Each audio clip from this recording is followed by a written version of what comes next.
discussing about the case that was the increase in supply and increase in demand. किस में changes आ रहे थे? दोनों में. दोनों क्या हो रहे थे? इंक्रीज हो रहे थे. डिमांड भी इंक्रीज हो रही थी और आपकी सप्लाई भी क्या हो रही थी? इंक्रीज हो रही थी. ठीक है. फर्स्ट केस में तो क्या था? इंक्रीज इन डिमांड किसके इक्वल था? इंक्रीज इन सप्लाई के. इट मीन्स जितनी डिमांड इंक्रीज हो रही थी उतनी ही आपकी क्या इंक्रीज हो रही थी? सप्लाई इंक्रीज हो रही थी. सेकेंड केस में क्या था कि डिमांड में चेंजेस क्या आ रहे थे? ज़्यादा आ रहे थे. किसके कंपैरिजन में? सप्लाई के. इट मीन्स डिमांड ज़्यादा इंक्रीज हो रही थी और सप्लाई कैसे इंक्रीज हो रही थी? लेस. ओके. थर्ड केस क्या था कि सप्लाई ज़्यादा इंक्रीज हो रही थी और डिमांड कैसे इंक्रीज हो रही थी? उसके कंपैरिजन में लेस इंक्रीज हो रही थी. Okay. So now today we are discussing about the third case that is demand decreases and supply increases. क्या हो रहा है? डिमांड डिक्रीज हो रही है और सप्लाई क्या हो रही है? आपकी इंक्रीज हो रही है. ठीक है. केस फर्स्ट क्या है इसमें कि decrease in demand equal increase in supply. It means demand जितनी रिड्यूस हो रही है उतनी ही सप्लाई क्या हो रही है? इंक्रीज हो रही है. इट मीन्स डिमांड में जितने चेंजेस आएंगे इट मीन्स डिमांड जितनी रिड्यूस होगी सप्लाई भी उतना ही इंक्रीज होगी. ओके. Decrease in demand.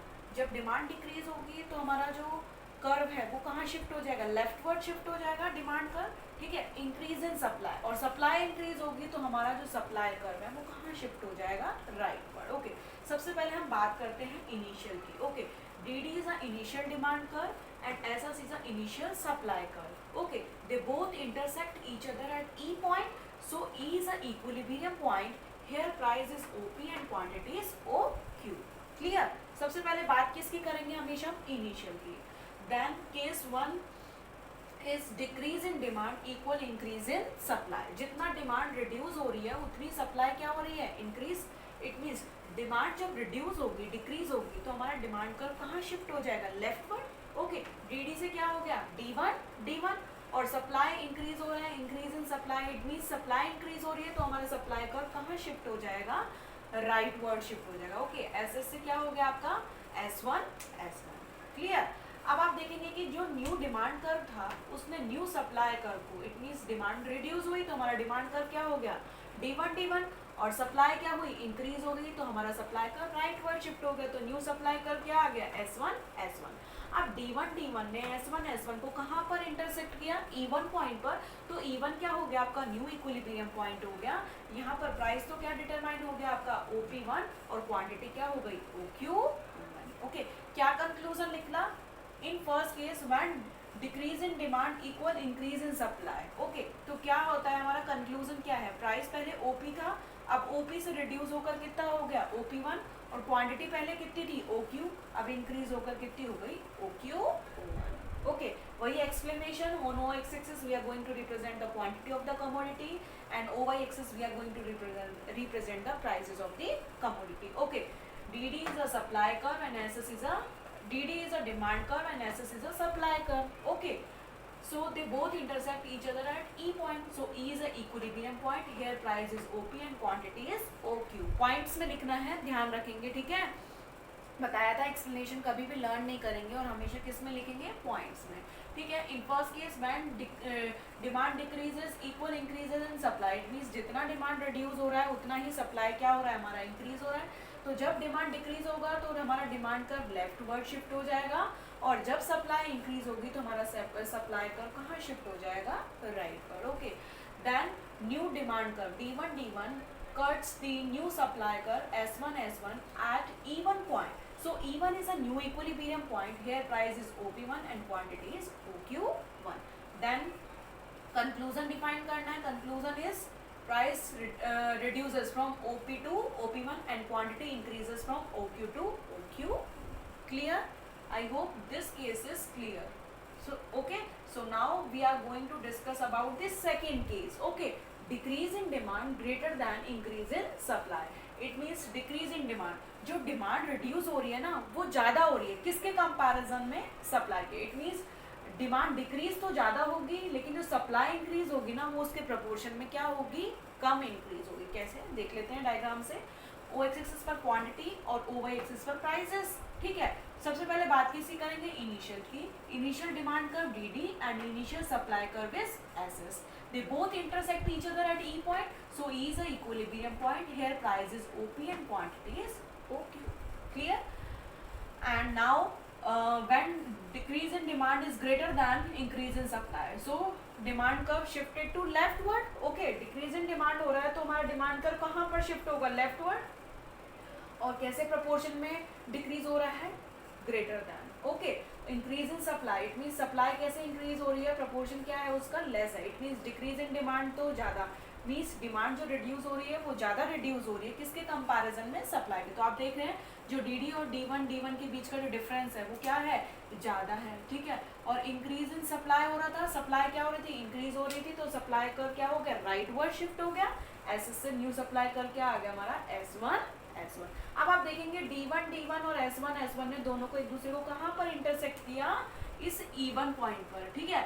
तो E1 क्या हो गया हमारा? न्यू इक्विलिब्रियम पॉइंट हो गया. यहाँ पर प्राइस तो क्या हो गया हमारा? OP1 और क्वांटिटी क्या हो गई हमारी? OQ1.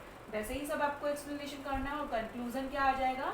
प्राइस OP से क्या हो गया? OP1, इट मीन्स रिड्यूस हो गया. और क्वांटिटी OQ से क्या हो गई? OQ1. क्वांटिटी भी क्या हो गई आपकी? क्वांटिटी डिमांड भी क्या हो गई? रिड्यूस हो गई. पहले OQ थी, अब क्या हो गई? OQ1.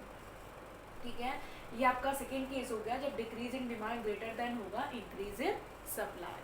Okay, so now we are going to discuss about the third case that is related to decrease in demand decreases and supply increases. That is decrease in demand less than the increase in supply. ठीक है. It means जो demand में reduction आ रहा है ना वो कम आ रहा है, लेकिन जो increase in supply greater than है. अब जो सप्लाई में चेंजेस आएंगे ना, इट मीन्स सप्लाई क्या हो रही है? ज़्यादा इंक्रीज हो रही है किसके कंपैरिजन में? डिक्रीज इन डिमांड के. ओके. अब क्या कहें देखेंगे सबसे पहले initial demand curve and initial supply curve, they both intersect each other at E point. तो ई क्या हो गया आपका? इक्विलिब्रियम पॉइंट हो गया. यहाँ पर प्राइस तो क्या हो गया? OP और क्वांटिटी क्या हो गई? OQ. ओके. अब क्या हो रहा है कि डिक्रीज इन डिमांड तो लेस है और इंक्रीज इन सप्लाई ज़्यादा. इट मीन सप्लाई तो इंक्रीज ज़्यादा हो रहा है तो हमारा सप्लाई कर्व कहाँ शिफ्ट होगा? राइटवर्ड. और decrease in demand, it means demand क्या हो रही है? डिक्रीज हो रही है तो हमारा डिमांड कर्व कहाँ शिफ्ट होगा? लेफ्टवर्ड शिफ्ट होगा. ओके.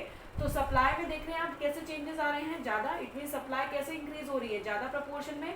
और जो डिक्रीज इन डिमांड है वो उसका जो प्रपोर्शन है वो कैसा है? लेस. आप देखेंगे DD और D1 के बीच का जो डिफरेंस है वो कम है, लेकिन SS और S1 के बीच का जो डिफरेंस है वो क्या है? ज़्यादा है. ओके.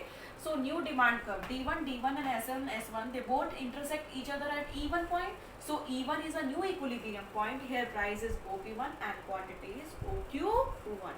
वही वैसे ही एक्सप्लेनेशन करना है जैसे अभी तक करते आ रहे हैं. हम OX पर क्वांटिटी को रिप्रेजेंट कर रहे हैं और OY एक्सिस पर हम किसको रिप्रेजेंट कर रहे हैं? प्राइसेस को. Okay. DD is a demand curve and SS is a supply curve. They both intersect each other at E point. E is a equilibrium point. Here price is OP and quantity is OQ. Okay.